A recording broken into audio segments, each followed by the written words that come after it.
Hello students, I am again back with left part of chapter number 7, Rise of British Power in Bengal.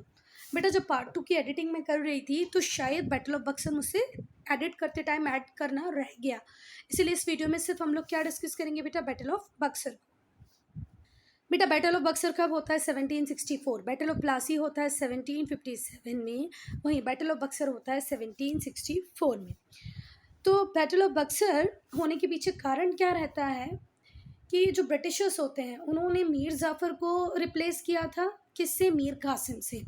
और मीर जाफ़र को बिठाया था किसकी जगह? सिराजुद्दौला। तो मीर जाफ़र थोड़े टाइम तो ब्रिटिशर्स के बहुत काम आए, पर एक टाइम के बाद मीर जाफ़र को ये लगने लगा कि यार मेरी ट्रेजरी तो एम्प्टी हो रही है, मेरे पास तो अपने लोगों को सर्व करने के लिए पैसा ही नहीं है। तो ब्रिटिशर्स की हर बात सुनने से मना कर देते थे। तो ब्रिटिशर्स को ये बात अच्छी नहीं लगी, वो मीर कासिम को ले आए। अच्छा, मीर कासिम और ज़्यादा कॉम्पिटेंट और एफिशिएंट रूलर थे। मीर कासिम सच में बहुत कॉम्पिटेंट थे, बहुत एफिशिएंट रूलर थे। और उनका शुरू से यही था कि मैं फॉरेन कंट्रोल के अकॉर्डिंग तो नहीं चलूँगा, अपने फादर इन लॉ की तरह, ससुर जी की तरह मैं इंडिपेंडेंटली रूल करूँगा। ब्रिटिशर्स को क्या ये बात पसंद आने वाली थी? बिल्कुल नहीं पसंद आने वाली थी। तो जो मीर कासिम थे वो थे बहुत कॉम्पिटेंट, एफिशिएंट रूलर और डिटरमिन थे कि वो फॉरेन कंट्रोल से हमेशा फ्री रहेंगे। पर जो ब्रिटिशर्स थे जिन्होंने मीर कासिम को नवाब बनाया था, उन्हें ये बात बिल्कुल पसंद नहीं आ रही थी। इसलिए जल्दी ही कॉन्फ्लिक्ट होने लगे किस-किस के बीच में? मीर कासिम और ब्रिटिश के बीच में। अब मीर कासिम को ये समझ में आ गया था कि ब्रिटिशर्स से लड़ना है तो फाइनेंशियल रिसोर्सेज तो होने चाहिए। तो उन्होंने बंगाल में अपनी फाइनेंशियल पोजीशन को इम्प्रूव करने की कोशिश की, स्ट्रेंथन करने की कोशिश की। मतलब पैसा जितना ज़्यादा होगा उतना अच्छे से मैं ब्रिटिशर्स से लड़ पाऊँगा, इसलिए उन्होंने अपनी पोजीशन को स्ट्रेंथन किया किसके थ्रू? फाइनेंशियल रिसोर्सेज के थ्रू। अपनी पोजीशन को स्ट्रेंथन करने के लिए उन्होंने इम्प्रूव किया फाइनेंशियल पोजीशन किसकी? बंगाल की। एक बहुत ही बढ़िया modern disciplined well equipped army race की। देखो आर्मी के बिना तो आप वॉर जीत ही नहीं सकते और ब्रिटिशर्स से तो बिल्कुल नहीं। तो इन्होंने एक बहुत ही मॉडर्न डिसिप्लिन और वेल इक्विप्ड आर्मी बना ली, जिसको ट्रेन खुद किसने किया? यूरोपियंस ने किया। This made the British increasingly hostile. और ब्रिटिशर्स को इस बात पे बहुत गुस्सा आ रहा था कि इसको राजा नवाब बनाया हमने, अब ये अपने फाइनेंशियल रिसोर्सेज को इम्प्रूव कर रहा है, अपनी पोजीशन को स्ट्रेंथन कर रहा है, वेल ट्रेंड आर्मी बना रहा है, मॉडर्न इक्विपमेंट इसके पास है। तो ब्रिटिशर्स इस बात से हो रहे थे बहुत गुस्सा, नाराज़। जो एम्प्लॉय थे कंपनी के वो मिसयूज़ कर रहे थे बेटा ट्रेड प्रिविलेजेस को। देखो जो ट्रेड प्रिविलेजेस थे वो हमने दिए थे ईस्ट इंडिया कंपनी को, पर कंपनी के जितने भी दूसरे एम्प्लॉयज़ थे जैसे रॉबर्ट क्लाइव जैसे एम्प्लॉय, ये लोग क्या कर रहे थे? वो ट्रेड प्रिविलेजेस का यूज़ अपने प्राइवेट बिजनेस के लिए भी कर रहे थे। आई बात समझ में? जैसे मैंने बोला एक ग्रुप को जिसका नाम था ईस्ट इंडिया कंपनी को, मैंने बोला भाई हम इस कंपनी को प्रिविलेजेस दे रहे हैं, आपकी प्राइवेट ट्रेड को थोड़ी ना प्रिविलेजेस दे रहे हैं। पर जितने भी इंडिविजुअल्स थे, ब्रिटिशर्स ऑफिसर्स थे, ये खुद भी प्राइवेट ट्रेड करने लगे और इस ट्रेड पे भी ये कोई टैक्सेस बंगाल को पे नहीं करते थे। They sold their duty free trade permits to Indian merchants. अच्छा, एक काम उन्होंने और किया, यहाँ से भी पैसा कमाने लगे। इनके जो ड्यूटी फ्री ट्रेड परमिट्स थे ये किसको बेचने लगे? इंडियन मर्चेंट्स को। तो अब ना ही तो बंगाल के नवाब को ब्रिटिशर्स से टैक्स की फॉर्म में कुछ मिल पा रहा है, क्योंकि कंपनी तो ऑलरेडी ड्यूटी फ्री ट्रेड कर रही है, जो कंपनी के एम्प्लॉयज़ हैं वो भी ड्यूटी फ्री ट्रेड कर रहे हैं, और तो और इंडियन मर्चेंट को भी वो duty free trade permit sell करने लगे। अब इंडियन मर्चेंट्स भी ड्यूटी फ्री ट्रेड कर रहे हैं। इससे जो नवाब था उसको लार्ज रेवेन्यू लॉस हो रहा था। This deprived the Nawab of large revenue and was unfair to those local merchants who had to pay heavy duties। और जो लोकल मर्चेंट्स थे मतलब जो बंगाल के लोकल मर्चेंट्स थे उनको बहुत लॉस हो रहा था, क्योंकि उन्हें हैवी ड्यूटी पे करनी पड़ रही थी। तो ना ब्रिटिशर्स से कुछ मिल पा रहा है ना इंडियन मर्चेंट से कुछ मिल पा रहा है, बस पे करने वाले कौन है? हमारे लोकल मर्चेंट्स। तो लोकल मर्चेंट्स का बिजनेस ठप होता जा रहा था, क्यों? क्योंकि उन्हें हैवी ड्यूटीज़ पे करनी पड़ रही थी।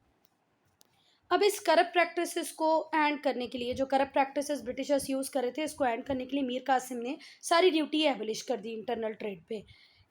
इससे ब्रिटिशर्स को और गुस्सा आया। देखो नवाब को पता था कि मुझे ब्रिटिशर्स तो पे कर नहीं रहे, जो बड़े इंडियन मर्चेंट्स हैं वो भी मुझे पे नहीं कर रहे, मेरे जो छोटे लोकल मर्चेंट्स हैं बस वही मुझे पे कर रहे हैं और वही बेचारे सबसे ज़्यादा लॉस में। तो उसने क्या बोला कि अब कोई भी पे नहीं करेगा ड्यूटीज़, सब लोग ड्यूटी फ्री ट्रेड करो। तो मतलब अब हमारे इंडियन मर्चेंट्स को भी थोड़ा सा क्या मिलेगा? बूस्ट मिलेगा, क्योंकि वो भी अब प्रॉपरली ट्रेड कर पाएंगे, क्योंकि अब उन्हें भी ड्यूटी नहीं पे करनी।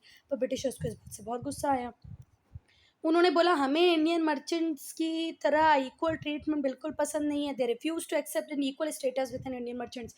आप जितना इंडियन मर्चेंट्स को के साथ कर रहे हैं वैसे ही हमारे साथ करें, तो हमें तो बिल्कुल बात नहीं। हम ब्रिटिशर्स हैं, हम ब्रिटेन से आए हैं यहाँ ट्रेड करने, तो हमें तो कंसेशन चाहिए। आप उनसे तो ड्यूटीज़ लो, ऐसे नहीं हो सकता, इक्वल स्टेटस तो नहीं दे सकते आप। मीर कासिम बोले नहीं भैया, हम तो अब ऐसा ही करेंगे। 1763 में वॉर हुआ मीर कासिम और ब्रिटिश के बीच में। जो नवाब थे वो हार गए। मीर जाफ़र वॉज री इंस्टेटेड ऑन द थ्रोन। अब क्या हुआ, मीर कासिम 1763 में वॉर में हार गए ब्रिटिशर्स से। जब ब्रिटिशर्स ने बोला कि हमें इक्वल स्टेटस नहीं चाहिए इंडियन मर्चेंट्स की तरह, आपको कुछ तो डिफरेंशिएट करना पड़ेगा, मीर कासिम डिनाई कर गए। इस वजह से ब्रिटिश में और मीर कासिम में हुआ वॉर, और उस बार वॉर में हारे मीर कासिम। तो जो मीर जाफ़र थे, अंग्रेज़ों ने इस मीर कासिम को हटा के फिर से किसको, इनके ससुर जी, इनके father in law Mir Jafar को क्या बना दिया, नवाब बना दिया, फिर से थ्रोन दे दिया। जो मीर कासिम थे वो थ्रोन के लिए बहुत डिटरमिन्ड थे। वो चाहते थे कि उनका थ्रोन, उनका ताज, थ्रोन का मतलब होता है ताज, उन्हें वापस मिल जाए।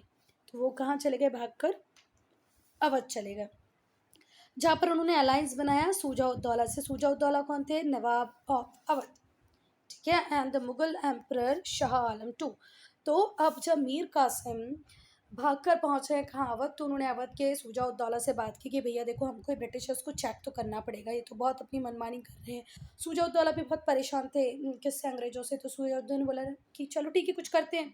तो मीर कासिम ने सूजा उद दौला के साथ अलायंस बनाया। इन्होंने अपने साथ किसको भी ले लिया, मुगल एम्परर शाह आलम टू को अपने साथ भी ले लिया। मतलब अब 3 फोर्सेस कंबाइंड होंगी, किस किस की, मीर कासिम की, सूजा उद दौला अवध की, ये बंगाल के हैं, ये अवध के हैं, और शाह आलम टू दिल्ली के मुगल एम्परर हैं, है ना।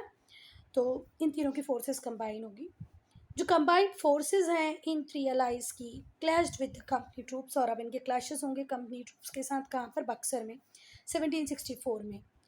And were decisively defeated by the Britishers. और इन तीनों की कंबाइंड आर्मी, अवध की आर्मी, बंगाल की आर्मी, और दिल्ली की आर्मी, मतलब मीर कासिम, सूजा उद दौला और शाह आलम टू, इन तीनों की कंबाइंड आर्मी हार गई। कौन जीत गए, ब्रिटिशर्स जीत गए। ये बहुत ही डिसाइसिवली डिफीट थी जो ब्रिटिशर्स ने हम इंडियंस को दी। तो ये बात अब पक्की हो जाएगी कि ब्रिटिशर्स अब ग्रेजुअली धीरे धीरे पूरे इंडिया पे कंट्रोल एस्टेब्लिश कर देंगे, क्योंकि अभी तक तो उनका फुट होल्ड से बंगाल में था, पर बैटल ऑफ बक्सर की हार के साथ दिल्ली भी हार चुका है, अवध भी हार चुका है। तो इन 2 टेरिटरीज पे भी अब कंट्रोल करेंगे कौन, ब्रिटिशर्स। बेटा जो इम्पोर्टेंस है वो मैं ऑलरेडी पार्ट 2 में डिस्कस कर चुकी हूँ, तो आप लोग पार्ट 2 देखेंगे जब इस पार्ट का, तो आपको वहाँ पर मिल जाएगा। सिर्फ बैटल ऑफ बक्सर छूट गया था, और वो छूटा नहीं होगा, वो कहीं ना कहीं हुआ ये होगा कि जो पार्ट हम ऐड करते हैं क्या कहते हैं एडिटिंग के टाइम, तो पार्ट ऐड नहीं हुआ होगा, ठीक है।